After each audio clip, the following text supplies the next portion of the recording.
ขอมุกขอบใจหลายๆเด้อเนาะทางเฒ่าแม่พี่น้องเนาะทางแม่อ้อยพี่น้องเนาะแล้วก็พร้อมด้วยหมู่คู่หมู่คณะของเพิ่นเนาะแล้วก็ทางพร้อมด้วยครอบครัวของเพิ่นแน่อีกอย่างก็เนาะซอยพากันร่วมจิตร่วมใจกันพี่น้องเนาะนับตั้งแต่ใดน้ำเนาะใดน้ำครบเบิดพี่น้องเนาะทุกสิ่งทุกอย่างจนเป็นเฮือนหลังบักใหญ่หลังใหญ่หลังโตบัดนี้เนาะโดดเด่นก็หมู่ได้ในแถบนี้เนาะบัดนี้เฮือนตาดองได้พี่น้องเนาะเห็น FC เพิ่นเม่นมาอยู่โอ้เฮือนตาดองได้เฮือนงามเลยเราคือสร้างได้เฮือนงามเฮือนใหญ่แท้ว่ะกับทางเหนือพุ่นมาโอ้ไปได้เฮือนงามมากใส่เด้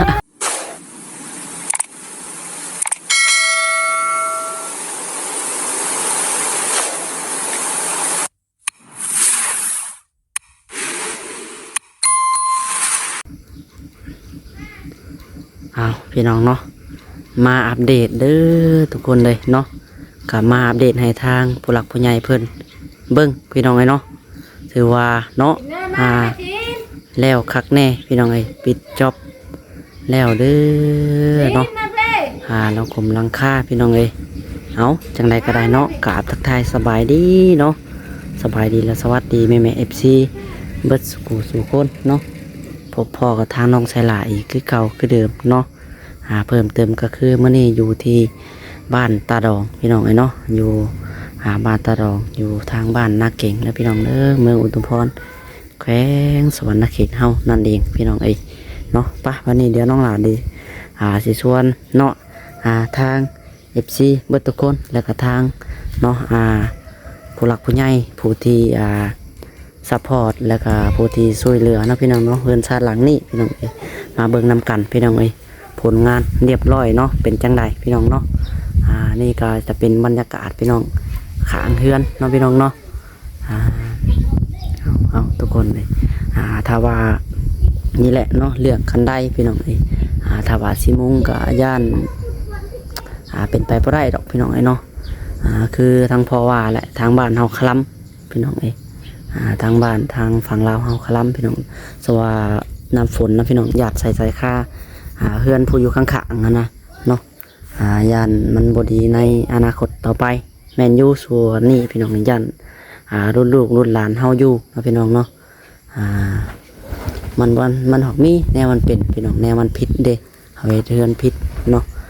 แต่ว่าบ่ได้มุ่งเด้อพี่น้องจบสำนี้เนาะสาวมุ่งก็บ่ได้นะพี่น้องมันค่อนข้างสิแบบนี่แหละสายค่าเพิ่นก็เข้ามาจ่อแล้วนะยังอีกบ่ไกลปานใดกับหลังคากับอันคันไดพี่น้องเนาะถือว่าบ่ได้เฮ็ดพี่น้องมีแต่จบสำนี้เนาะ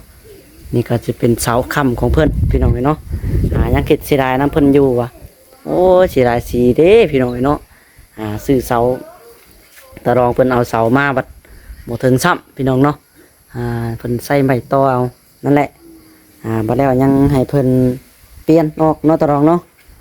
มันนั่นเปลี่ยนเอาเด้อเนาะนี่แหละพี่น้องเพิ่นเอาคำแบบนี้ผัวขาวมันยาวเลยพี่น้องเป็นแมทพุ่นเนาะเป็นแมทมันยื่นออกมาแล้วยันมันอยู่ยันมันเล่ายันมันโง่ลงไปทันซะพี่น้องเนาะไปมื้อนี้พี่น้องเดี๋ยวน้องหลานจะชวนFCเขามาเบิ่งทางพี่ก่อนเนาะนี่แหละพี่น้องบรรยากาศเนาะแล้วเบิดแล้วบ่ตะรองหลังบ้านขูดยังวันแล้วฮะยังวะ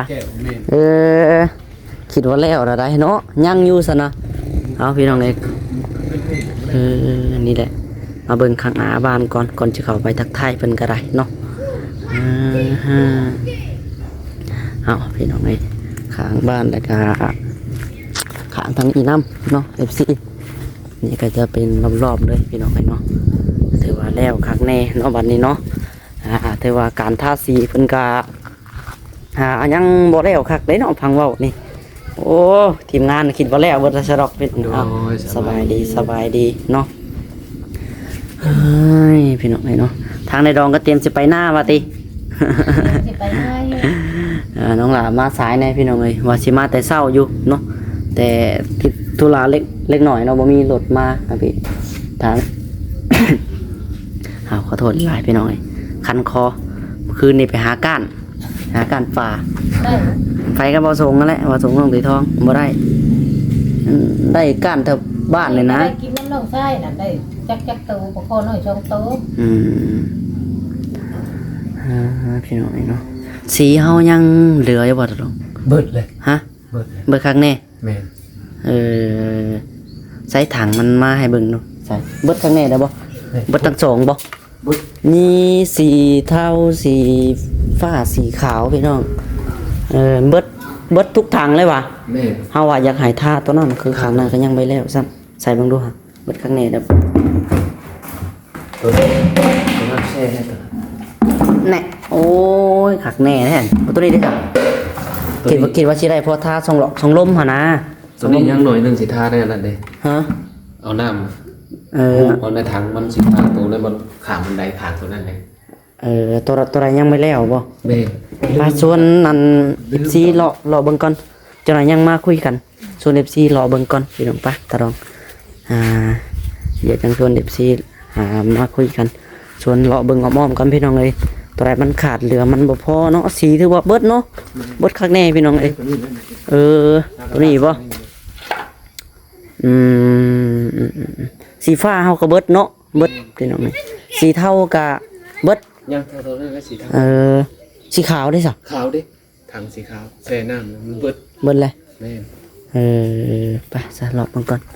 คันมันเรือเล็กหน่อยก็อยากให้ทาขังนั่นแหละเขาเห็นเมื่อกี้นี่ส่องลมมาทันซะส่องลมก็คือยังใบทาสีเลย มาเปื้อนนะมาเปื้อนแล้วก็อย่างนี้ เปื้อนบ่นี่เอามานี่เลยมาอัปเดตให้ทางเท่าแม่เพิ่นเบิ่งหนนะเพิ่นอยากเบิ่งความรายละเอียดแล้วก็การปิดจบงานแล้วครั้งนี้แล้วบ่เพิ่นว่าถือว่ายังเด้อเนาะคิดว่าแล้วสะดอกเนาะแต่ทางนี้ก็ยังค่าเวียกเฮ็ดบ่อื่นอยู่พี่น้องเอ้ย มาแล้วครับ อ่า ไปหันไปนี่บ่พอได้ขูดกลางคืนน่ะนะ มีแต่ทางตะรองมาเลิกงานมาตอนแรกเลยก็ให้ตะรองคอยเฮ็ดเอาก็ได้ตัวนี้เด้อ เดี๋ยว ขูดเนาะ เห็ดขังแล้วขังนั่นแล้ว จะเอายังง่อยซะจังสิถึง ถังนั่นแหละถังสี ทางสีบ่ แมน เออ ถังสีโอ้ย ถือว่าคักแน่พี่น้องไอ้เนาะยังแต่ขุดบ่แก้วเนาะตัวนี้ เศร้าขูดก็แล้วทั้งหมด โดยแต่กามื้อนี้น้องหลาก็สิชวนเพิ่นลงไปเฮ็ดวัดอยู่พี่น้องไอ้เนาะนี่ไปเบิ่งทางพุ่นก่อนข้างที่ว่าเฮาว่ายังบ่ได้บ่ท่านะส่องลมพี่น้องเอ้ยเขาว่าสีขาวเหลือยังว่ายังให้เพิ่นท่าสีขาวหั่นนะ ขาวกับเบิดเลย สีขาวกับเบิดเอาแก้เล่มนั้นสีเทาแหละทาใส่ แต่ว่าเขามาทาตัวนี้ก่อน ทาเบนตัวนี้ แมนคันมันเหลือตัวนี้จะสิบตา ตื่นหน้าเมามันยังเหนียวอยู่ เอาได้เนาะมันพอได้สัก แมน เอาไก่อยากเสานี่ก็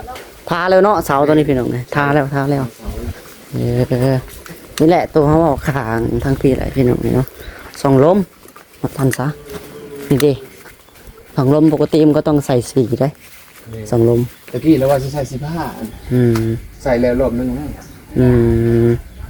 แต่ตอนนี้สีมันเบิดก้อนหน่อย เซนเบิร์ด แมน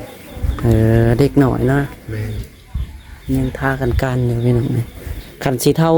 อันเลยเด็กหน่อยก็มาปาดใส่เด็กหน่อยอันเดียวกันแล้ว โดย พี่น้องเลย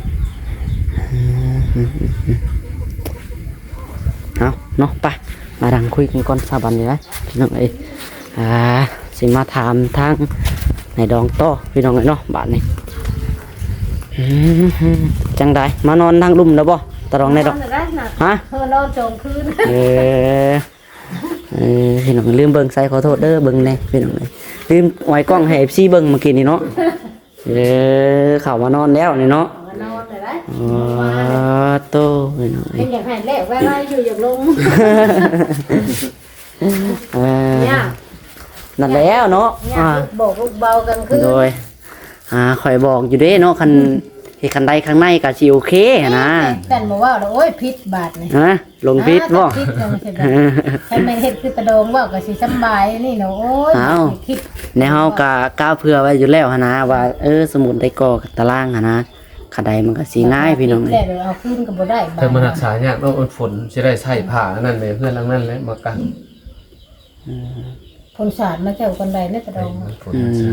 บัดนี้เป็นตัวนั้นน่ะมันสิดอกฉันห้ามหมอไปตั้งกังไว้แล้ว คือว่าแล้วมันก็อันนี้แหละพี่น้องเอ้ยเนาะคันสิมุงมันก็บ่ได้พี่น้อง แม่ ยาก พอดีฝนมันสิสะถึกอันหลังคาอันเฮือนใกล้อะนะแม่นอยู่ว่าคนเฮาเว้ากันมันบ่เป็นหยัง แต่บัดลูกบัดหลานพุ่น แม่นย่านมันพิษมันคลำเด้ แต่ถ้าเฮากับใครได้ความถูกต้องของกัน แม่น พาไปต้นหน้าไปและ แม่นตอนเฮาบ่อยู่สู่น้องชินน้องหยัง แม่น แม่ เด้บาด กับลูกพุ่นแหละ ลูกกับลูกเห็นได้บาด คือโซเดียวคือที่เนี่ยคือที่ได้มากได้ยังคือ แม่ ที่ น ได้ สิได้เงินสิได้คำเพิ่นสร้างบัดนี้ แม่น นั่นแหละพี่น้อง แต่ก็บ่ว่าแรกคือประเดี๋ยวนะได้ก็ยาไปที่เลยแต่มันยาก สิได้มันแล้วเนาะอย่ามันน่ะใส่ซำนี้แหละ มัน แต่การทำมีเงินมีคำไหลคือของคิดตะโพกกับไพ่เฮาเฉยเลยว่าคนละคนนางพื้นนางไพ่เฉย โดย ก็จักเล็กจักน้อยเฉย อืม พอได้หลุมบนนางไพ่นั่นนี่บัดเฮ็ดแล้วบ่ยังดังโจมไปโจมมาอยู่เตากันเฮ็ดแล้วบ่ยังดังยันไพ่ควันขึ้นใส่สังกะสีเนี่ยยันดำ แม่นั่นแหละเนาะแล้วก็ FC พี่น้องนี่เพิ่นยังเว้าอยู่จังไดเด้เนาะคือเฮ็ดเป็นครัวข้างหน้าบ้านนี่เนาะเพิ่นจงเฮือนนั่นขอบดินสุดนะพี่น้องเอ้ยเนาะ แม่ เพิ่นบ่ได้เพื่อเฮือนครัวหลังบ้านถ้าเบิ่งเข้ามาเฮ็ดเฮือนครัวก็สิแม่นเฮ็ดหน้าบ้านหรือว่าแบบใด แม่น การวางแผน สิ หน้าบ้านแล้วเนาะ แต่เราเฮ็ดนี่แหละ ข้าง เออ โอ้ยนะ ข้างในวันนี้แหละ อืม เด็กเพื่อนลูกเขาก็สิเซ็งไปทั้งนั้นเด็กเพื่อนแม่กินใหญ่มากพอดีเอากินไพ่ใส่เดียวเลย อืม เด็กเพื่อนลูกปลาคาเขาย่อเขาหยังเลย อันนี้เพื่อนชุมลูกสาวเพื่อนชุมพ่อเฒ่านะครับ หลังใดน่ะ นี่แหละกับลูกเช้าคอย ลูกสาวปุ๊บ นี่บ่ คุณเรียนตาเถ่านั่นเลย เฮือนประตูนี่บ่ แม่ เป็นมาทำงานแล้วสิหายมาแล้วบ่มีไผเบิ่งไผแย่งแล้วตัวเองก็เบิ่งอยู่หาไปได้อยู่เฮือน โท ไป รเอ็ด เฮือน โทร มันแล้ว คุย ก็ นะเฮาก็ได้ซ้ำนี้แล้วก็โอ้มาคือสงสารพ่อเฒ่าเลยอย่างนั้นเพิ่นมานอนพี่เพิ่นมา บา มา บาดฝนตกมาแล้วได้นอนในช่องหัวมันก็เข่าเบิดนะ เสาก็บ่แตกว่าเนี่ยนะเสามันแตกเลย เช้าก็แตกเบิดแล้วคนนั้นบ่อยากให้เรานอนแล้วบัดขานั่นมา ชวนมานอนพี่ก็บ่มาเรามา บ่มา บ่มาอยากให้ขึ้นโดนเทิงพุ่น ตะกี้น่ะกินข้าวกินน้ำก็ไม่อยากมากินบาดนี่เมียเราเสียหึงมาได้มากินอยู่พี่ได้ อื กิ ม นละมื้อ ตะกี้บ่มากินแล้วเขาว่าให้กินอยู่พุ่นหนึ่งสิเลยมาส่งบาดนี้ก็ได้พอมาเนี่ยแล้วอยากยั่วมานอนพี่ก็บ่มาเฮ็ดได้บ่มา ลาบ่มาแล้วลาก็เนาะ เห็นอยู่เมื่อกี้นี่เฮาขับรถจักรมาพูนส่วนครัวทั้งผู้ลาวไปพันไม้เนี่ย ไม่ติดติ๊บ ไม่ตีนติ๊บแล้วว่าเขาถามอยู่เมื่อกี้โอ้ไปแต่เช้าเลยว่าเฒ่าอันนี้ ตางัวน่ะคอยงัวให้เด้องัวตัวเดียวนั่นแหละพอดีจูงไปจูง เราไปพันอยู่แถวไหนน่ะคือไปไกล คน แต่ ละทางโคกหมดแล้วหากห้องมันขวามาหมดแล้ว ทางพุ่นเลย ทางภาคทางดำติดลงมาผู้ พุ่นแล้วมันแต่นี่ว่าใกล้เพิ่นเอาตัวเอามันบ่มี มันเป็นเคยสังเราเอาอะ คือเด็กมาย่อไม่ ไม่ย่อตีน ไม่น้ำมูก ไปซี่ ไม่จะสร้าง อืม ไม่จะสร้าง หายากได้ครับว่าไม่นี่ แม่นแม่น หายากเลย คนเอาแก้วมันก็ยากแล้วเฮ็ดไป แต่เบิ่งเราเห็นนะเบิ่งเราจะย่างดิวไปด้วย วานนี่ก็นะก็ได้แต่วานนี่เพิ่นเอาให้3เซนบัดได้จะ50,000บ่อยากให้ได้คันได้เข้าทงแล้วล่ะบ่อยากเอาออกได้ เอาแล้วเอา กับ หาย หลาน ขึ้น น้อยนี่แหละกับชาชินเพิ่นแล้วจังว่าย้อนให้ชาชินเทื่อละ5เทื่อละ10 อืมน้องศิลป์เพิ่นก็ไปโรงเรียนน่ะบ่ ไปแล้ว เออ เอาก็ซื้อทงมาให้วานนี่ ได้สิทง อาจจะทง เสือกับบ่ได้อันสิเสือกับบ่ได้ถ้าเงินบ่พอเกิน2แสน เสื้อขาวยังบ่ทันได้อยู่ ยัง เออ เสือ เพิ่นลง ถึงสิยังไม่ได้แม่ว่าอดเอาลูกเอ้ยได้เงินจะก่อนจังมาซื้อไม้นุ่งตัวเก่าลงซาแม่เว้า อืมเพิ่นลงนั่นห้องปอยังล่ะน้องศิลป์เพิ่น ปนึงนะหาปนึง ปหนึ่ง ก็จะเป็นปโซปีนี้ ปีปสองปีนี้แหละ โดยเพิ่นจักปีละจำได้เหรอ 7-8ว่างนี่นะหากระทายนะเฮ้ย จะเกิดปี1900กันนะพอกันลืมเลยนี่ บ่คือว่าหากระทายเขต 9ปีเลย ประมาณ8-9พุ่นแหละเบิ่ง เก่า ว่างนี่แหละ บ่เก้าก็ จด ขวบ ไว้แล้วจด หัก ไว้ ขวบ ปี ขวบใน เกิด ขวบในจังหวัด10แล้วบ่จัก ประมาณครึ่งๆแล้วบ่จัก ไม่จะชื่ออันคือลูกคำบ่เอื้อยเลย จดไว้ที่เถียงนาหุ่นก็ว่าเขาเกิดที่เถียงนาจดไว้อยู่ ปี คือ สอง เถียง พัน นา ตอนนี้ปี2,000ตอนนั้นมันรู้จักเอื้อยจะเห็นเอื้อยจัก คือว่าจดไว้อยู่เถียงนาบ่มีปึ้มสมโนบ่ อ้าวของใบเข่าตะกี้ตะโดน ตะกี้บ่ ยัง เอ มาเข่า อต อนนี้แล้วก็มีแต่ละว่าตอนนี้ นี่แหละ อืม เอาเข้าแล้ว เข้าแล้ว อืมอืม ไปสำรวจครัว เบิ่งมันใบจุ่มลูกคู่ว่าบ้าน ตอนเมื่อเกิดนะเฮาเลยอย่าลืมเฮาเลยจดใช้คือเทียงไว้นะ โดย ของได้อยู่นะ เอาพี่น้องไอ้เนาะคักแน่แล้วเพื่อนเจ้าในดอกเลยเนาะคักแน่แล้วพี่น้องไอ้เนาะ ใครมาก็โอ้ได้เรือนงาม โดดเด่นเขาหมู่แล้วบาดนี้ ได้เรือนงามได้ไปมากันเลยโอ้ยแต่งได้เรือนงามเนาะว่ะ สาธุได้น้ำตาดองได้น้ำอีเมหั่น โด นะ ย ได้มา โดดเด่น เฮา มีแห้งเบิดทั้งสองตาแม่ก็ให้ดีมีแห้งตาดองก็ให้ดีมีแห้ง โดย เห็นว่าได้น้ำ เพราะว่าได้น้ำแม่ได้น้ำดองหั่นนะนำความสุขมาสู่แก้วสู่ดองสู่นำแม่มาสู่ลูกสู่เต้าตะกี้เฮา ทำ บอ เป็ ก นให้ตัวเองจ้าที่เฮิงปานใดยัน โดย ชั่วก็ยันบ่ได้ อันนี้สถานก็ทำนี่เนาะว่า โด เจ้าคะแนนที่ชอบ จะ ที่ ทา หาง ไป แต่ ทาง เล มา ย เนาะ มาใส่เฮือนใส่ซ่านก็เสินว่าใส่เฮือนใส่ซ่านพริกเกลือแรงง่ายก็ยัง จัง เป็น ว่า บ่อยากกุ้มกูมื้อ สาธุบัวคุณนี่แม่มากลุ่มมากวมหั่นนะ โดย เฮาก็วิทย์ จั จาก ก ที่ว่าจังไดเนาะจะร้องดีใจแหละเนาะ แม่ ดีใจโอ้ยพี่น้องจนเบิดคำสิบรรยายให้ฟังเลย เฮากับแม่จะเก้าเท่าเสียงบัวคุณ ว่าสิบ่ได้น้อมน้อมรับปลายมื่นตาขึ้นมาบ่เห็นเฮือนมีแห้งนะ ซ้ำแม่เฮาคิงๆเฮาแพงอ่ะนะ โดย คือตอนนี้นะ โดย โยอยาก เพ ให้ ราะว่า ได้ เพิ่น ให้ ก็คื มี อ เนาะ สิแม่นฮักเฮาซ้ำลูกซ้ำเต้าอะนะ โดย จังว่าเฮาก็คิดเอาในใจนะตั้งในอกในใจคิดว่าเฮาต้องเป็นคนดีแห่งแม่หั่นนะ โดย กลางคืนน่ะหมู่มาดินน่ะมันก็เต็มน่ะคืนนี่ก็เต็ม อ่า สาดอยู่แล้ว ไผ หมู่ ไผก็มาส้มเฮือนใหม่ว่าเฮือนงามเนาะ แม่ๆๆ มากินข้าวกินน้ำมาน้ำเดียวว่างใกล้นี่แหละ น้อง เต็ม น้องไผ่ เต็มว่างนี่ เออ เพื่อน เพื่อนข้างๆเลย นี่แหละ เพื่อนข้างๆใน แม่ อัน เพื่อนน้องไผ่ น้องไผ่บ่ น้องไผ่ แม่น เออ น้องชายของคนนี้ อืม ได้เอาด้วยนี่เอากับน้องไผ่นี่นะผัวเสียผัวตาย เป็น น้อง นา นี่ตาย คอยได้ อันผัวเดียวนี่แหละผัวใหม่เพิ่น โด ไม่ ย อัน เป็นน้องสาวของทางงานแม่นี่ น้องชาย น้องชาย อัน อันนั้นเลยน้องไผ่ ไผ่ อ๋อ น้องชายเลยไปเอากับมันเมย์บาวิน อืม เพิ่นน่ะเสีย พอบาวินแล้วตายแล้ว ไอ้ นะ สาม จังว่าเฮาเหลียวเบิ่งเฮาได้ซ้ำนี่แหละจักสิขึ้นน้ำไผขึ้นน้ำน้องก็เซาเกเด้คันเลี้ยวทางเขาเฒ่าก็เซา เลี้ยวทั้งสี่ จ้า นะมีแต่บอกสู่เด้อวางเลยสู่บอกน้องไผ่ก็ได้ เอ สิได้ อ เฮาก็ได้สิเลย จักสิได้บ่ได้แล้วลูกผัวก็เนาะผัวใหม่เพิ่นก็นั่นแล้วนะ เพิ่นก็ยังตั้งเสาลูกก็ได้เนาะเพิ่นนี่ก็ ไป ได้ ทำงานเขาก็ได้ เป็นแบบนี้เนาะเห็นแต่ตั้งเสาเราก็ได้ยังบ่ทันเกาะยังออกมาเฮือนซานก็ได้เนาะ โอ้ยป้าเพิ่นบ่ได้เฮาสิได้สิมีคือเจ้าได้โอ้ยอดเอาตัวเองว่ายังสิได้สิเลย เนาะฮอดขัวไผขัวมัน นั่นแหละตัวเองก็ได้ ฮอดขัวไผขัวมันได้เนาะถ้าว่าบุญวาสนาเฮาถึงเฮาเฮ็ดหยังมันเวลามันดวงเฮาขึ้นว่าซั่นซะเมื่อใดดวงเฮาขึ้นเป็นเฮาสิได้เนาะเฮาก็คือว่าแหละเฮ็ดหยังก็ โอ้ยข่อยก็ว่าสิบ่ได้บัดได้ก็ยังได้ตัวเองว่าสิได้ข่อยก็ว่าข่อยไผสิว่าข่อยสิได้ โดย ข่อยก็ยังได้สิเลยมันหักมี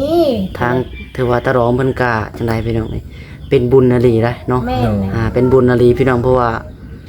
ตะกี้กะบ่มีหยังเนาะน้องหลาไปมาถ่ายกะมิดไซม้อยซิมีแหละหลังจากทางตะรองเพิ่นลงไปร่วมงานเนาะเฮ็ดบุญนํกันปีนี้แหละพี่น้องเนาะถือว่าได้รับบุญไวอันนี้พี่น้องเนาะถือว่าเป็นบุญวาสนาของตะรองเพิ่นพี่น้องเฮาก็ มาเนาะด้วยเฮาเฮ็ดบุญพระกุศล โดยเฮาทำบุญทำ ข่อยได้ข่อยมี เฮ็ด ไป เด้ เนาะ เนาะ แม่นนะ พี่น้องเนาะเฮาก็ได้บุญนำกันร่วมกันมาปฏิปต่อเบิ่งนำกันนี่แหละพี่น้องเนาะเฮือนซานนี่ก็ว่าโตพี่น้องเฮ็ดมาก็ไว้แม่นเบิดได้น้อยๆได้ ผู้อยู่ เนาะ คุณก็เสร็จไหมแม่ได้เฮือนงามเฮาบ่โทรมาลิ้นน้ำเนาะโอ้ยแม่ก็บ่มีเวลาสิ อัน โทรว่ะ เอื้อยประสงค์บ่ แต่ว่าช่วง เอ แม่ อ ได้เฮือนงามแล้วเพิ่นยังแง่แม่โอ้ย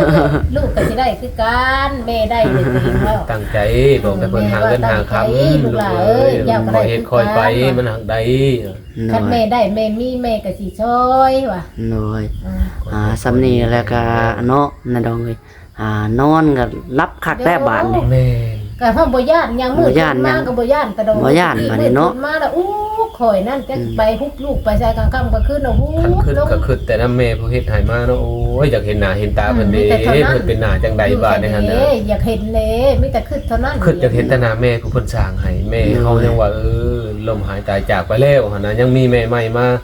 คุมมาครองเฮาเลยอยากเห็นหน้าเพิ่นหั่นน่ะโอ้ยเพิ่นเป็นหน้าจังใดขึ้นแต่อยากเห็นเท่านั้น คันเว้าได้ก็อยังให้เพิ่นมาเนาะ โดย มาเล่นมา อยาก ชม ห็น เฮือนเนาะ โดย ฮ่าพี่น้องเนาะอันนี้ก็พี่น้องดีใจนำทางตะรองในดองเพิ่นพี่น้องเนาะเอาเดี๋ยวก็พี่น้องเนาะเฮ็ดงบนี่ก็มากับเบิดเดี๋ยวล่ะสิแจ้งสู่ ฟังเนาะถ้าว่าแจ้งผิดแจ้งถูกก็ขอโทษหลายๆเด้อทางตาแม่เนาะเพราะว่านี่ก็ลืมแน่พี่น้องบ่ค่อยจื้อปานใดเนาะก็สิเบิดหลายแล้วพี่น้องประมาณโอ้ ตายหลายแต่โดนเลย มาฮอดบ่จัก50ล้าน คัน เนาะ แม่นเฮานํยื้อก็บ่ถึงยังว่าอยู่ รุ่นพุ่นได้50ล้าน60ล้าน ยัน ได้ กลัวเลยโด ว่าย ยันกลัวยันเป็นแสน ยัน กลัวเนาะ เฮาเบิดน้ำ ตั้งแต่แป้นลงมาเนาะหลายได้ เป็นแสน เป็นแสน ว่าเป็นร้อยล้านลงมาค่อยขึ้นนะ เป็นจริงเป็น อันแม่มาเฮ็ดให้จังว่า เบิดเนาะ อยู่น้ำเพิ่น โอ้ย เบิด ทางในอยู่แนวกินเนาะ แม่น เว้าใส่เศรษฐกิจชุมือก็ว่าหั่นน่ะ โด บ้าย นนี่เครื่องก็บ่มีสิถือ โดยเครื่องแพง ก็ว่ามันสิเบิดหลาย แพงอันใดๆเฮากันเฮาอันเฮ็ดงานอันสร้างเฮือนคือกูมื้อนี่คันบ่มีแน่ป้าโตเป็นไปบ่ได้เลยบ่ได้อันนี้เลย แต่คันนั้นนี่ บ่ ก็ รอด เพิ่นบ่เฮ็ดให้ข้อยยังย่านสิบ่ได้คันได้ก็บ่ง่ายแต่เดาเงินก็ออกมานี่ก็ดี คันได้ก็จักสิแม่นยามใดเนาะเพิ่นโซลูกโซหลานไปเนาะ แลช่วยลูก เพศนึงเท่าไหร่เจ้าว่าข้อยยังบ่กะยังว่า แบบเฮาคือเรือนไผนี่เฮาก็พูดแล้วคือใจผู้สิอยู่น้องศิลป์พูดแล้ว โดย เฮานี่สิท่าสิได้บ่ยังบ่ทันได้รับปากอะนะ โด แต่ ย รุ่นลูกได้สะน้องศิลป์เนาะเพิ่นมีครอบมีครัวเพิ่นคงสิเฮ็ดเอาเองหั่นนะจังว่า โอ้ย กว้างแล้วแม่เฮ็ดให้แล้ว กวางสำนี้แล้วก็ไม่แต่ฮักสาวเนาะ รักษาตัวนี้นะเฮาบ่ได้เรือนไผก็ย่านนะบัดลูกมันมีครอบมีครัวเพิ่นเฮ็ดเอาเองหั่นนะ โดยมีแต่ว่าได้ซ้ำนี่ก็ค่อยเฮ็ดกลัวเฮ็ดหยังแท้นี่แหละเนาะเฮ็ดอยู่ให้กินบ่นี่แหละ มันยังหายใกล้ได้แต่ละมือใกล้มาขี่ใช่หายแต่ละมือ เฮารักษาตามลูกเป็นผู้สืบต่อ ไปเมื่อหน้าก็ยังขึ้นฮอดจ้อยๆได้คันพ่อก็เมื่อเฮ็ดงานอยู่ขึ้นก็ขึ้นฮอดเฮือนโยยเบดมาขี่ใช่แล้วไก่มาขี่ใช่แล้วขึ้นในใจผู้เดียวนะไปเมื่อหน้าก็ดีขึ้นฮอด เนาะ จ้อย บ่มีผู้เฝ้าเฮือนได้พี่น้องเอ้ย สั่นมาว่าแล้วโอ้ยอยากให้ลูกมาเด้สิเลยแต่สิบ่ไปเมื่อหน้าเนี่ยมีผู้ต่างหน้าต่างตาสิอยากอยู่เฮือนเด้แต่เดียวก็ไม่ว่างวานนี่ได้เฮือนงามเลยอยากอยู่เลยได้ข่อยก็ดีบาดว่า จะบ่อยากไปนาได้บัดนี้เนาะ ได้บ่อยากไปได้ว่ะมันหาเฮ็ดได้บ่มีผมมาต่างหน้าต่างตาสิเลยไปเลย ลูกเขาก็บืนยังได้เขาก็ได้ แม่นเพิ่นก็สร้างครอบสร้างครัวเพิ่นเลยเด้ แม่นเพิ่นก็ หาเงินใส่ครอบใส่ครัวเราเองเอาก็ หา ได้ ก็จะถึงปานใดสิได้แต่เราเอ้ยลูกก็ดีคันเฮ็ดเวียกนะทัวประเทศบ่ได้ เฮ็ด เป็นอะไร งานแน่ค่าใช้ค่าเทียมแน่กระโดง ขาคุดได้ พอ ฮะ ลูกเคยคอยขาคุดได้คุดเพียง ใช้ค่าคุด แม่น ใส่ขาเทียม แม่ เอาเป็นอะไรคือว่าใส่ขาเทียม ขาหักกระโดง ขาหักมันไปผ่าตัด ล ต ง ก กระตัดได้ก็ใส่เทียมเนี่ยใส่โบกเฮ็ดให้เฮ็ดหน้าก็บ่ได้ เพิ่นเป็นจังไดคือว่าขาหักกัน ลดลง ลดลงลดดูแป๊กกระโดงใส่แป๊ก รถ ตัด อัน ใส่เทียม ขับรถจักรเดี๋ยวมารถเนี่ยง รถจักร เพิ่นอยู่ๆก็ล้มหรือว่าเกิดอุบัติเหตุอิหยัง ขี่ไปนะขี่ไปแล้วมันล่ม ของเฮาก็บ่ฮู้ปานใด ของอยู่แกงเฮ็ดพูดบ้านลูกเคย ของตั้งแต่ยังเบาแต่กี้มักหลายมาหลายผ้าหลายปีแล้วมันบ่มิดกันนิ่งแม่นน่ะอยากเอา บ่แม่นมา แม่นว่าดอก บ่แม่นมาพูดมาขาดอยู่กับคอยนะพูดมาขาดกับพ่อกับแม่เพิ่นพุ่นแต่มันน่ะได้มัน มันน่ะเฮ็ด คู่ ได้ ผัวเมียของลูกสาวเฮา เมียเขากับเท่าไรปีเท่าไรชาติ คาดว่าจะหนึ่ง มั กับ กกัน คาดว่าจะหนึ่งกับของทานเฮาว่าจะไปของทานของพ่อของแม่ โดย จังว่าคอยลูกน้ำเต้ากับพ่อแห้งต่อหน้าไปจักสิเฮ็ดนั่นได้ลูกเต้าก็ดี โด แม่ ย นนั่นเดียวนี่พร้อมทำงานกินได้ โดย ราคาต่อหน้าไปจักเฮ็ดได้ กับลูกเขาเนาะลูกเขาเบิ่ง โดยอากาแล้วแต่เพิ่นก็สู้ไปได้อยู่เนาะเพิ่นก็ได้เนาะ แม่ อ่า ทำเฮ็ดเวียกนักผัดเฮ็ดบ่ได้เฮ็ดไปเฮ็ดงานโศกงานสวนก็ขึ้นพวกไม้กบตอกน้ำมันบ่ได้ บ่ได้แหละ งานเบาๆนะกระดอง คันเก็บหมักหมองไม้ได้อยู่ดอกเนาะ ได้ อ่า หักแบบ เก็บก็สิได้ขึ้นก็ไม่คือเก่าเลยเก็บบ่ เก็บ ไม่ ก็ ก็ มี ได้ แต่ขึ้นได้กระดองเอ้ย อืม โทรโลกทุเรียน มันต้องได้ขึ้นบ่บ่ได้มันขาเดียวได้ซะ คาเดียวเอาให้เอาคาขึ้นครึ่งขึ้นคาเดียวนะ อืม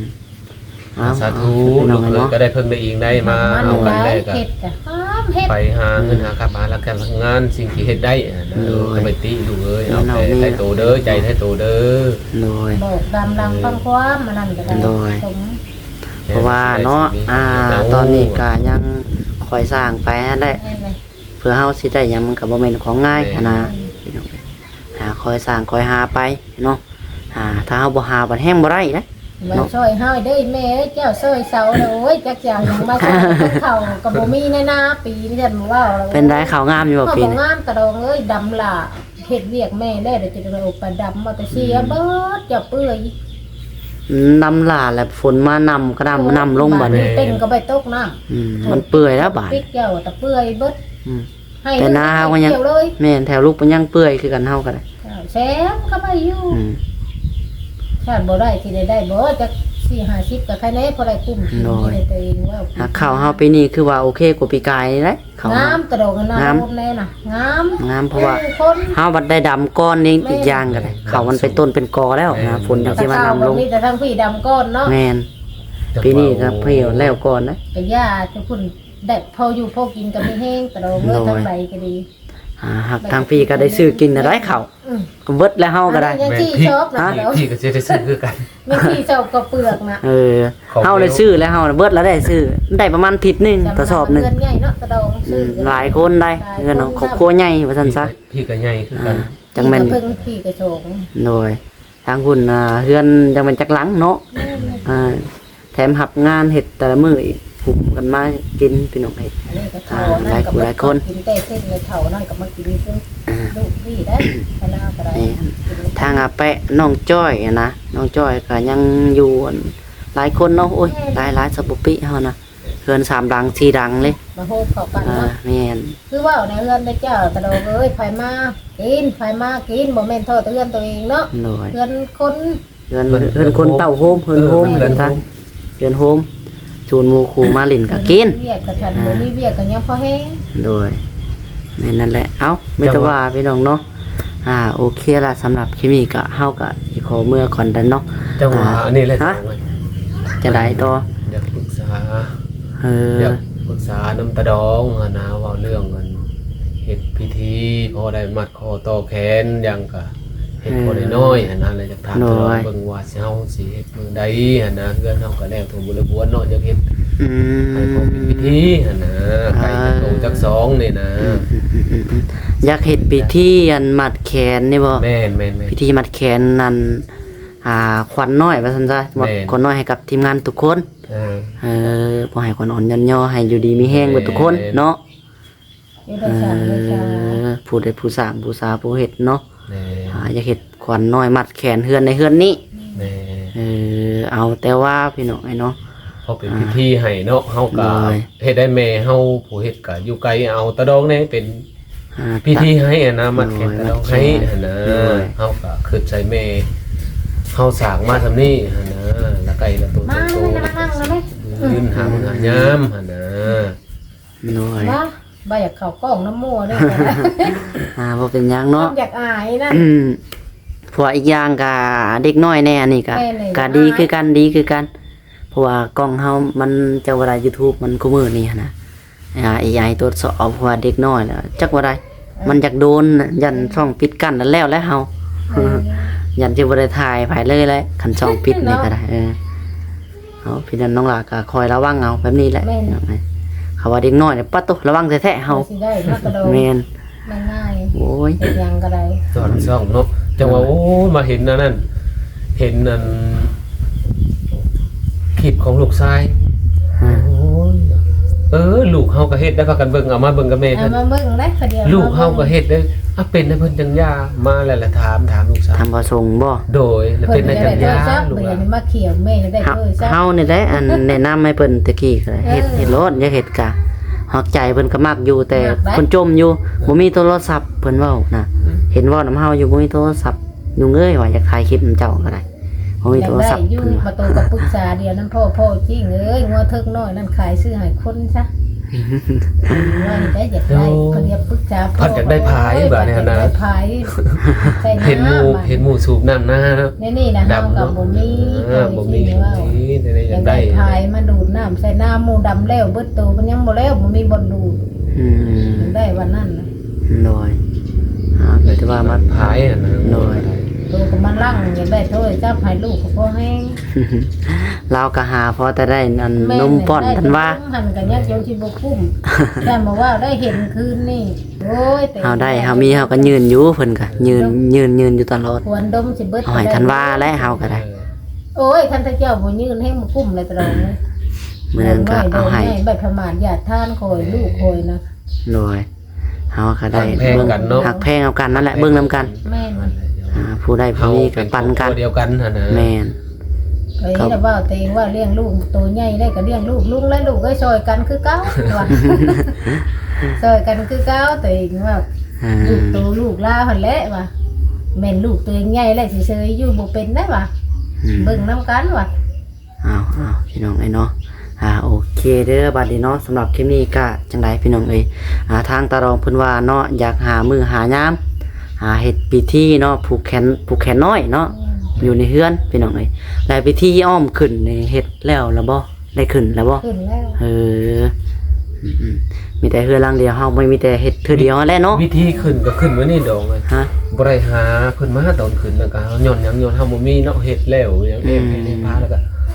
ขึ้นเท่าครอบครัวนะเท่าลูกเท่าเต้า รอ ตอนขึ้นนั่นก็เฮาบ่มีได้จักเอาเงินไปซื้อใส่ซื้อไก่ซื้อหยังมาเฮ็ดของเฮ็ดควันลึกก็เลยไปเฮ็ดเอาบ้านเอาเมืองมาก็เลยขึ้นแล้วนั่นนะ เริ่มจำเป็น ขึ้นเอง ถ้าว่าเฮามีเงินอหย่างต่อไปก็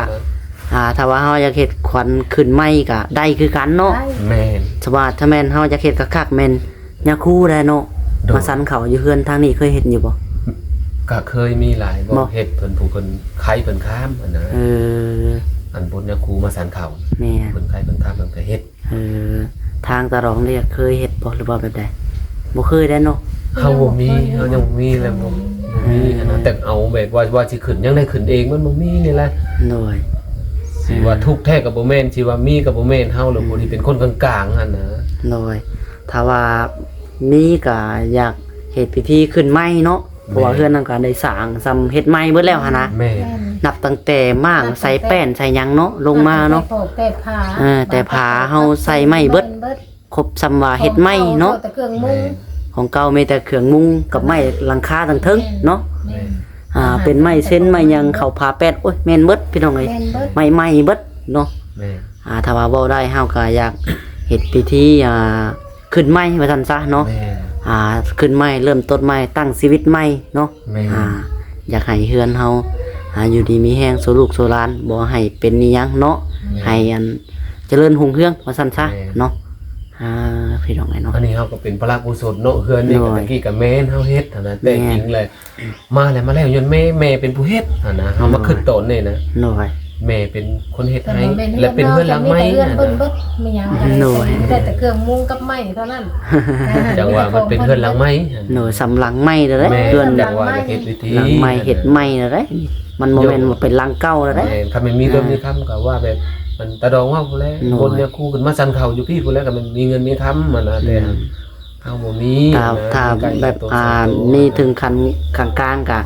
เอาชาวบ้านเฮามาก็ได้เนาะพอเฮ็ดพิธีอันเอาหมอสูตรนั่นแหละ โดย ง่ายๆแต่หมอสูตรเฮ็ดไก่ของไก่คันซั่นก็ได้คือกันเนาะ แม่ ถ้าว่าเฮาบ่เอาหยังพัวหยังมากก็แบบนี้ก็ได้เนาะ โดย มันมีหลายพิธีอยู่ได้ขึ้นพิธีขึ้นเฮือนก็ได้เนาะอีกตามผู้มักผู้อันเคยเฮ็ดว่าซั่นซะเฮาก็พี่น้องเอ้ยแต่ว่ามันก็มีหลายแบบหลายเฮ็ดนะคือเฮาก็วิธีหนึงคือทางเฮือนเฮาก็นะเพราะว่าการนับถือของไปของมันนะถ้าว่าไผสิเฮ็ดแบบใดก็ได้ไผก็ว่าอันตัวนี้คักงามก็เฮ็ดแบบนั้นเพิ่นตัวนี้ก็โอเคต่อเขากับเพื่อนเฮาก็เฮ็ คั ด น แบบ เฮา นั้น หาบ้านหาเมืองมาเฮาก็ได้ยิบภาคขวัญข้างในเนาะ แม่นนี่ปากคนยิบคันบักเบิงอะไร แม่ เนาะเฮ็ดคันบักเบิงง่ายพอดี หาคนที่เดินก็เข้าไปอ้อมแล้วก็หมอสูตรเพิ่นสูตรเนาะ แม่ ประมาณนี้แหละพี่น้องเอ้ยแล้วก็มัดผูกคอตกแขนเนาะ แม่ เท่านั้นพี่น้องแล้วก็แล้วเนาะ แม่ ตามบ้านเฮาเคยเฮ็ดดอกพี่น้องเอ้ยเนาะคำว่าลึกๆก็หันเฮาก็ยังบ่ฮู้คือกันมันก็อีกตามบ้านเพิ่นนับถือนั่นแหละเนาะ นับถือไปได้ก็เฮ็ดไปแบบนั่นพี่น้องนั่นแหละมันสิดีสิงามมาแหละเนาะเอาเนาะพี่น้องเอ้ยหาว่าสิจบคลิปอะไรก็ได้ยาวได้ว่าสิเว้าก็ยาวไปเรื่อยๆได้เนาะ กันเห็ดน้อยบ่มีผักหวานเนาะก็ใส่เอาต้มไก่ใส่กระตุก แม่น บ่ได้ เห็นน้อยมันก็บ่มีผักขวัญ แม่น คำว่ามีผักขวัญคันว่าเบ่งถือว่าใหญ่เด้เนาะใหญ่แล้วเนาะ ได้หาบ้านหาเมืองพอ แม่นต้องได้หาบ้านหามาเตาโฮมกันหลายคนได้เนาะจังได้ แม่น คำว่าเฮ็ดคันบักเบ่งอหย่างนะ เฮาก็ต้องมีความอยู่ความกินบ้าน แม่นมาต้องความอยู่ความกินได้พี่น้องว่าแม่นอยู่ว่าทางบ้านฝั่งลาวเฮาคือมีแต่อยากหาแต่ความอยู่ความกินเป็นใหญ่หันนะพี่น้องมันก็จังไดพี่น้องหมู่มาเตาโฮมเฮือนเฮาเนาะเฮาต้องหาแนวรับแนวต้นนี่แหละเนาะตะรองเนาะ แม่น มันเป็นเรื่องธรรมดาได้พี่น้อง ก็ได้ความกินหมู่ยังมา แม่น ความกินหมู่ก็บ่มาใกล้ มามุกมาเฮาก็บ่มีแนวชูหมูกินเนาะ มาแม่นอยู่มาอยู่ ต้องเฮ็ดขึ้นเฮือน เพิ่น เลย เพิ่นน่ะมาได้ แต่เฮาเองคิดอยากอายหมู่ได้บัดนี้ แม่นเลยแม่น คันสมุนหมู่มาบัดบ่มีหยังต้อนรับเพิ่นหั่นน่ะ แม่น เฮาละอายใจเฮาเอง แม่น เพื่อนชานวันหลังบักใหญ่หมู่เฮ็ดให้แล้วเพิ่นเฮ็ดให้แล้ว เอาสิ นะ หามาหยัง เออ เนาะเพราะว่าหมู่ เอาหยังเด้วันนี้เนาะเงินซำนี้สิบ่มีบ่ซื้อคอมอยู่คอมกินว่ะ สิบ่ซื้อ พูดดอกเนาะเห็นว่าได้ ซื้อได้ว่ะ เห็นว่าได้เฮือนได้ซานก็ได้เนาะ แม่น ทางผู้หลักผู้ใหญ่เพิ่นก็อุ้มสู้เฮ็ดให้ปานนี้แล้วก็สิบ่มีแน่บ่ฉลองให้ชาวบ้านชาวเมืองเนาะ หมู่ครูญาติพี่น้องเนาะ เอาพี่น้องเอ้ยเนาะหากะอบรมกัน คุยประมาณนี้คลิปนี้กะสิยาวแน่เนาะพี่น้องเอ้ยขอโทษขออภัยหลายๆเด้อเนาะถ้าว่า FC จังใดกะเบิ่งการจบก่อนพี่น้องแล้วก็คอมเมนต์เข้ามาหยอกหัวมวนกันได้เนาะมาชมเฮือนใหม่เฮือนงามตะรองในดองนี่แหละพี่น้องเอ้ยเนาะบัดนี้เอามีแต่ว่าพี่น้องเอ้ยน้องหลากะสิขอตัวไปก่อนเนาะขอจบคลิปได้พี่น้องไอ้บัดนี้ เดี๋ยวขอตัวเมื่อเฮากะสิได้เมื่อหันเฮ็ดวัดได้มื้อนี้เนาะสิเข้า สิเมื่อพุ่นคือ แม่น กัน สิเข้าไปมุ่งวัดให้มันแล้วพี่น้องเอ้ยเอาวัดในบ้านน้องหลานนั่นแหละเนาะมุงสิแพ็กก็ยังไม่แล้ว แล้วบ่จะดองมัน แล้วแน่เนาะ เออ แม่น ยัง30แผ่นบ่เพิ่นว่าฮอดบ่30 ว่าสั้นๆแล้ว น่าประมาณนั้นแหละเนาะ แม่น พี่น้อง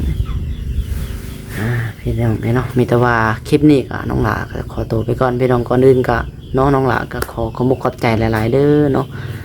ทางเฒ่าแม่พี่น้องเนาะทางแม่อ้อยพี่น้องเนาะแล้วก็พร้อมด้วยหมู่คู่หมู่คณะของเพิ่นเนาะแล้วก็ทางพร้อมด้วยครอบครัวของเพิ่นแน่อีกอย่างก็เนาะซอยพากันร่วมจิตร่วมใจกันพี่น้องเนาะนับตั้งแต่ใดน้ำเนาะใดน้ำครบเบิดพี่น้องเนาะ เพลงเด้อ ทุกสิ่งทุกอย่างจนเป็นเฮือนหลังบักใหญ่หลังใหญ่หลังโตบาดนี้เนาะโดดเด่นก็หมู่ได้ในแถบนี้เนาะบาดนี้เฮือนตาดองได้พี่น้องไอ้เนาะเห็น FC เพิ่นเม่นมาอยู่โอ้เฮือนตาดองได้เฮือนงามเลยเราคือสร้างได้เฮือนงามเฮือนใหญ่แท้ว่ะ มากับทางเหนือพุ่นมาโอ้บ่ได้เฮือนงามมากใจเด้แบบว่าคักกะลีเนาะคักกะลีหลายคนก็ว่าโอ้ยว่าแม่เจ้าดีแท้จบแท้ใครก็ได้ ฉันเพิ่นเฮ็ดให้แล้วให้ทั่วเนาะฉันเพิ่นเฮ็ดคักให้เนาะว่าไปก็ได้ คำเฮ็ดละเพิ่นใส่แล้วคักแน่เนาะ โอ้ ถือ บ่ ว่า ได้ลงมาจักเทื่อไปมาใกล้จักเทื่อมาบัดนี้แล้วว่าไผก็ได้ว่า น้อย แล้วอ่ะทุกเตงว่า โอเคเด้อพี่น้องเด้อเนาะน้องหลากาอยากฝากทางตาร้องในดองเนาะโอ้ยใส่ให้พรในทาง แม่อ้อยเพิ่นเนาะพร้อมโดยหมู่คณะของเพิ่นนั่นแหละ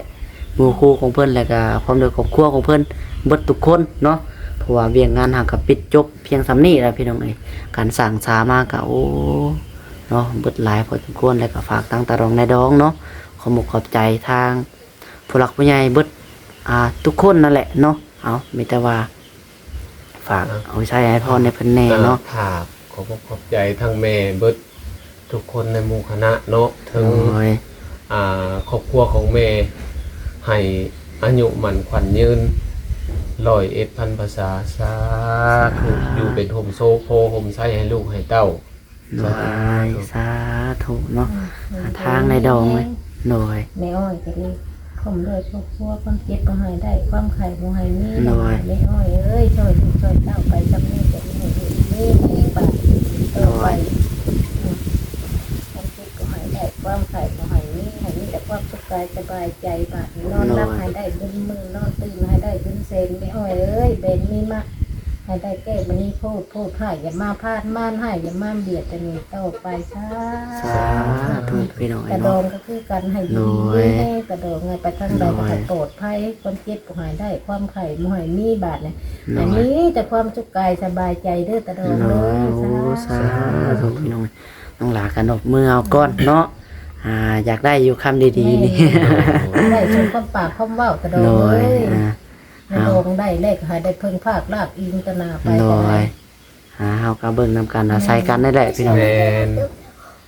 มันยับเข้าซ้ำนี่แหละเนาะมีแต่น้ำมือสิเป็นครอบครัวเดียวกันแหละ แม่ โดย เจ้าเบิ่ง นี่ ค ก็ อย ยัง คอยเบิ่งเจ้า ก็ เลย ก็ นะ ก็อย่าลุกประหาหมู่ท่านว่าโอ้ยบ่ไปแล้วว่ะเอ้ยละขี้อยู่แม่เอ้ยอยากลุกหาท่านว่าโอ้ยใบลงเลยลูก โอ้ยคมขี้ดื้อไงเดี๋ยวนี้นะขี้ดื้อแท้ๆอุ้มนะบ่ได้ปรุงเลยนะ เห็นในโทรศัพท์ ไปน้ำฉันอยากไปน้ำฝนั่นไปบ่นี่ไปฝนั่น เห็ใโทรศัพท์กับแม่ห้องว่ากับบ่ได้สนใจมันแต่ข้านไปอย่างเดียวว่าใจดื้อหลายลูกอย่าดื้อหลายก็แฮงเมาเบิ่งแล้วข้านไปต่อ คันกินข้าวแล้วคันอิ่มเป่าไปชั่วโมงนะปืด ไปโทรดินหลายคืนเลยก็บ่ว่าและคืนนี่ก็ไปเยือนแม่ว่างบ่ได้เลิกไปก็เดี๋ยวจนอยากนอนจังได้มา โดย เดี๋ยวเอ็นเดียวเพียงเดียวอยู่หั่นน่ะ ได้ยังพากันกินเช้านี่ตะรองได้ยังกินเช้านี่ มื้อนี้บ่ยังบ่ทันได้ ก็ยังไม่มีเพียงกินนะวันนี้ เฮาก็ยังบ่ทันได้กินข้าว ไป แล้ว หน้าอะไรสิฮัด แหละขึ้นมาพี่ก่อนนั่ นั่ น น น่ะ น่ะคนละตะโดเอ้ยมีแต่ดอกไม้แต่ละมื้อ พอดีอันมื้อเช้านี่ก็เฮ็ดอยู่เฮ็ดกินแล้วพอดีแล่นขึ้นมาแน่พี่น้อง อย่า เนาะ พาแซ่อย่าพาแซ่ลูก โอเคเด้อวันนี้เด้อเอาสบายดีทางตะรองในดองเนาะขอจบคลิปลาคลิปก่อนพี่น้องเลยเนาะบ่น้องหลายเองก็ได้คลิปนี้ก็สิยาวแน่พี่น้องเลยพอดีครึ่งชั่วโมง แซ่จะพูดนะลูก พี่น้องครับบายพี่น้องเลยจังไรก็ฝากเป็นกำลังใจคือเขาเนาะฝากกดไลค์กดแชร์พี่น้องเลยกดติดตามน้องหลานในเด้อเนาะบายพี่น้องเลยสบายดีเด้อเนาะเดี๋ยวมื้อนี้น้องหลานก็ไปพ่อกันพุ่นเนาะอยู่วัดศรีบุญเฮืองบ้านพุ่นสว่างเด้อพี่น้องเด้อวัดบ้านน้องไสหลาเองเนาะพี่น้องเนาะมื้อนี้เดี๋ยวสิชวนทีมงานเข้าไปมุงสิแพคให้มันแล้วเนาะบายพี่น้องเลย